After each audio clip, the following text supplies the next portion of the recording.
Well, 34 days to go until the presidential election, and last night the running mates were in the spotlight. ABC's Christiane Cordero shares some of the key moments from Washington. With just over a month to go before the general election, Senator J.D. Vance and Governor Tim Walz sharing a stage for the first and only time, sparring over the results of the last election. This was a threat to our democracy in a way that we had not seen. And it manifested itself because of Donald Trump's inability to say. He is still saying he didn't lose the election. I would just ask that. Did he lose the 2020 election?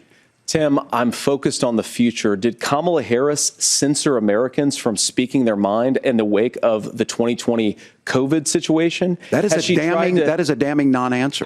The VP candidates largely stuck to the issues, shifting their attacks to the presidential candidates. Walz at first appeared nervous, mixing up Israel and Iran. The expansion of Israel and its proxies is an absolute fundamental necessity for the United States to have the steady leadership there. Walz also awkwardly shrugging off false claims he's made about being in Hong Kong during the 1989 democracy protests. Vance, when pressed about calling Trump unfit for the nation's highest office in 2016, said he's admitted to being, quote, wrong about the former president.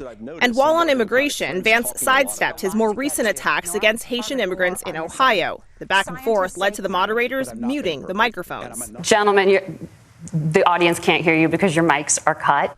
On reproductive rights, Walz put the blame squarely on Trump, who has bragged about appointing the 3 Supreme Court justices who overturned Roe v. Wade. Vance then trying to turn down the rhetoric. My party, we've got to do so much better of a job at earning the American people's trust back on this issue where they frankly just don't trust us. And I think that's one of the things that Donald Trump and I are endeavoring to do.